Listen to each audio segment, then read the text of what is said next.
Assalamualaikum warahmatullahi wabarakatuh. Perkenalkan, nama saya Meilia Mar'atu Solihah dengan NIM 19010020 akan menyampaikan sebuah pidato untuk memenuhi tugas bahasa Indonesia dengan dosen pengampu Ibu Febrina Rizka. Nah, langsung saja saya akan menyampaikan sebuah pidato yang berjudul Pendidikan Moral Remaja. Assalamualaikum warahmatullahi wabarakatuh. Alhamdulillahirabbil alamin. Assalatu wassalamu ala asrofil anbiya'i wal mursalin wa ala alihi washabihi ajmain. Amma ba'du. Yang terhormat Ibu Febrina Rizka selaku dosen bahasa Indonesia, yang terhormat hadirin serta rekan-rekan sekalian yang saya sayangi.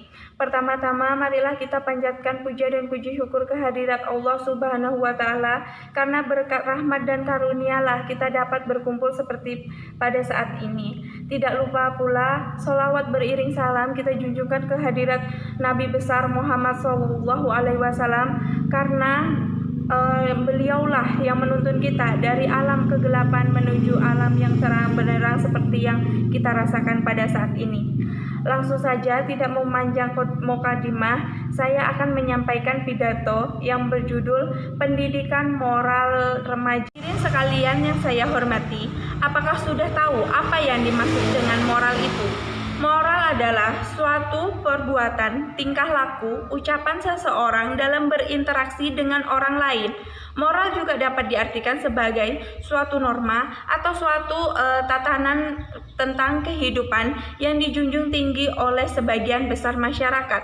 Maka dapat diartikan pendidikan moral adalah suatu upaya pembentukan, pengembangan, peningkatan, pemeliharaan, dan perbaikan perilaku peserta didik agar dapat atau mampu melaksanakan tugas-tugas kehidupannya secara selaras, serasi, dan juga seimbang. Pendidikan moral ini sangat penting, apalagi di kalangan remaja. Mengapa demikian? Karena remaja merupakan aset sumber daya manusia di masa yang akan datang. Pengembangan kualitasnya pun harus dimulai secara terpadu melalui pendekatan struktural. Namun kenyataannya, pada saat ini Indonesia sedang mengalami krisis moral, terutama di kalangan remaja. Namun kenyataannya, di sini banyak sekali tawuran antar pelajar serta banyaknya tindakan asusila yang dilakukan oleh para remaja. Nah, maka dari itu, pendidikan moral diharapkan dapat memperbaiki moral remaja pada masa sekarang ini. Sekalian yang saya hormati, pendidikan moral ini banyak sekali manfaatnya di kehidupan, khususnya bagi remaja. Yang pertama, yakni moral dapat berperan sebagai penanda kualitas diri. Nah, seseorang yang memiliki moral yang baik, maka orang tersebut akan dipandang sebagai pribadi yang baik pula. Nah, karena orang yang bermoral baik akan selalu melakukan hal-hal yang baik tanpa pernah melanggar norma-norma yang ada di masyarakat. Yang kedua, dengan adanya moral, maka kita dapat mengendalikan diri kita. Seseorang yang memiliki moral yang baik, maka ia akan mudah mengendalikan dirinya sendiri dari berbagai pengaruh dan ancaman yang berdampak buruk dengan dirinya sendiri. Yang ketiga, moral menjadi pedoman hidup bagi setiap manusia. Dalam kehidupan ini, banyak hal yang positif maupun hal yang negatif. Maka diperlukan pedoman dalam hidup ini agar segala perbuatan yang kita lakukan sesuai dengan nilai-nilai yang berlaku dalam kehidupan bermasyarakat. Dalam pembelajaran pendidikan moral di sekolah, guru dapat memberikan contoh bagaimana berperilaku yang baik serta mencerminkan manusia yang bermoral, membiasakan anak untuk saling menghormati satu sama lain, dan juga tidak diperbolehkan untuk mengejek ataupun berbincang yang kurang sopan.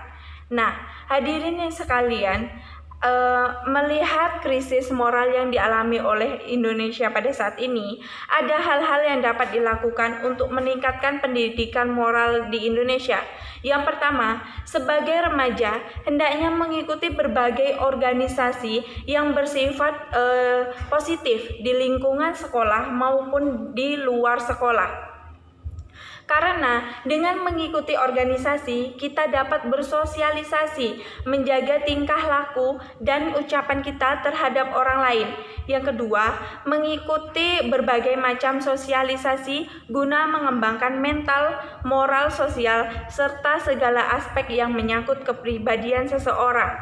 Yang ketiga, lebih mendekatkan diri kepada Tuhan Yang Maha Esa, karena nilai-nilai moral yang dapat dipatuhi dengan kesadaran sendiri tanpa ada paksaan dari luar hanyalah datang dari keyakinan seseorang yang beragama yang harus ditanam sejak kecil. Yang keempat, jangan mudah terpengaruh perkembangan zaman, karena era globalisasi ini sangat mempengaruhi moral remaja, karena remaja menerima semua pengaruh dari luar tanpa melihat apakah hal tersebut sesuai dengan norma yang berlaku di Indonesia atau tidak.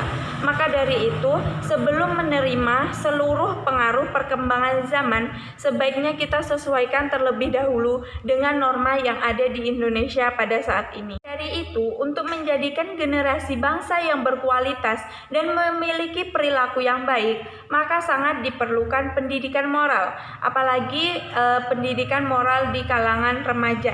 Nah, hadirin sekalian yang saya hormati, sekianlah yang dapat saya sampaikan. Saya mohon maaf jika ada kesalahan. Saya akhiri. Wassalamualaikum warahmatullahi wabarakatuh.